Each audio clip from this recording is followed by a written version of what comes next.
compulsorily acquired. You know what this means, don't you? They're acquiring it compulsorily. It must be a mistake. And they're going to take our place and we don't get a say in it. Well, how can they do that? I don't know, $70,000. I'm not interested in compensation. I don't want to go. All right, Mr. Carrigan, I'll state this simply. There is an ironclad agreement between federal, state and local governments and the Airports Commission. Yeah? Well, where's the agreement with Daryl Kerrigan, 3 Highview Crescent, Coolaroo? Where's that agreement? What's this Dennis Denudo like, Daryl? Oh, he's a lawyer.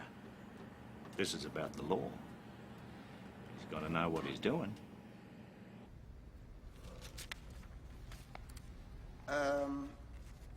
All right. Give me one moment, and I will. It's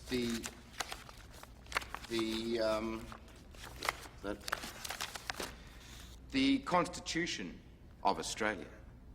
This is a blatant violation of the Constitution of the Commonwealth of Australia. And when it comes to violations, they don't come any bigger. What section of the Constitution has been breached?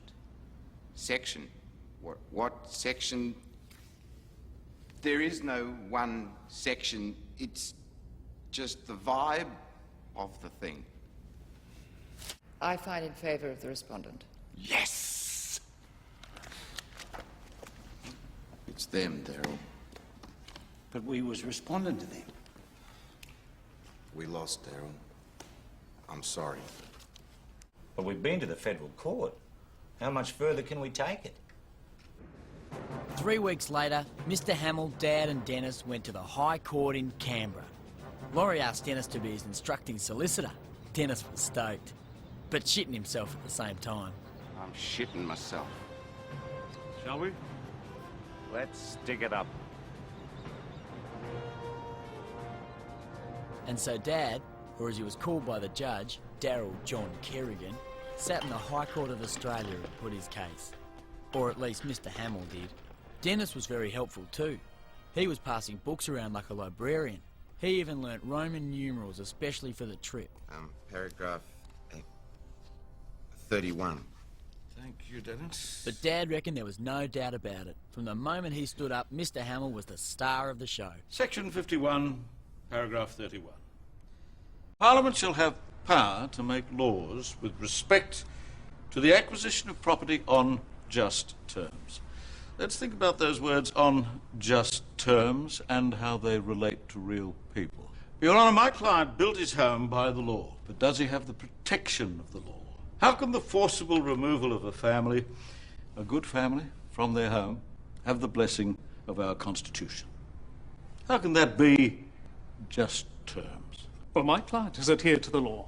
Every law, every statute, from the Town Planning Act to Civil Aviation Regulation.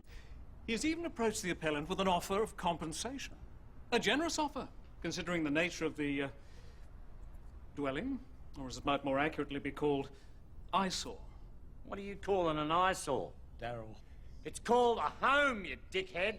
Your Honour. Daryl, and it's a bloody fine one. In the end, who knows whether it was Dad's words or Mr. Hamill or even Dennis's note passing, but we won the case. In favour of the appellant. Shit. That's us. Bullshit. We won. We won. You little ripper! Thanks, lads. We won. Dad was stoked, but suitably restrained.